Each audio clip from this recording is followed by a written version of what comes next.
Благодарам, колешке. Треба да знаеме и да знае јавноста. Впрочем, и во прилог на ова предлог одлука за прераспределба на буџетот, ги имаме сите оние ставки каде што се кратат.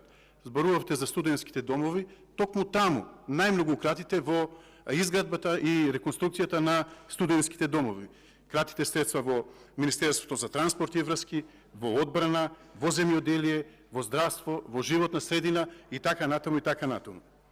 Велите дека сте вратиле долг, што значи дека, според тоа што можам да го заклучам, дека државата ни цвета, граѓаните се среќни и имаме успешна економија и така натаму и така натаму.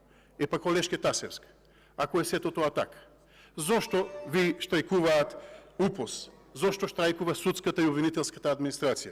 Зошто пензионерите секојдневно штрајкуваат? Дали мислите што му е добро? Тука треба да работите. Благодарам.